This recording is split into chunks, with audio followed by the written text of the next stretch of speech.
one of the biggest things, understanding your projects and everything is cash flow management. Cash flow management is really important when it comes to a construction company, because there's materials that you have to be able to buy and pay for. There's subcontractors you have to pay. There's employees that you have to pay. There's unexpected costs that could come up that you have to be able to account for. So, the best way is if you have a contract in place to where you can bill in front of the work being completed.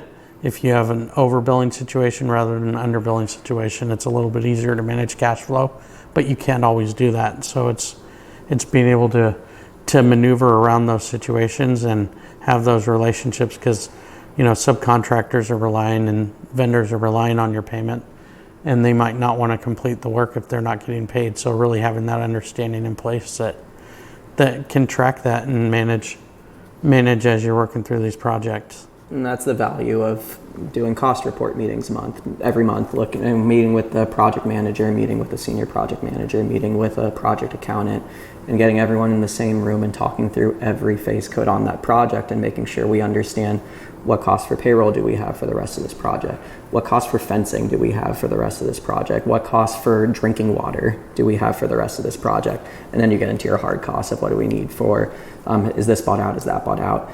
Do we have any change orders coming that aren't on paper yet or aren't in the system yet that we need to know about? Change orders that are going to affect what a budget is or it's going to take from contingency or potentially add to contingency if it's a deductive change order to a subcontractor.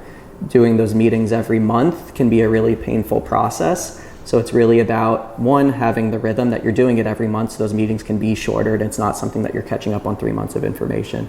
But two, making sure you're focusing on the most important things and turning it into an efficient process, giving that information to the project management team before we even have the meeting so that they can look at it, they can make their notes on it, they can come into it informed with the things they already want to talk about. So they're not just, learning it for the first time when they're seeing it.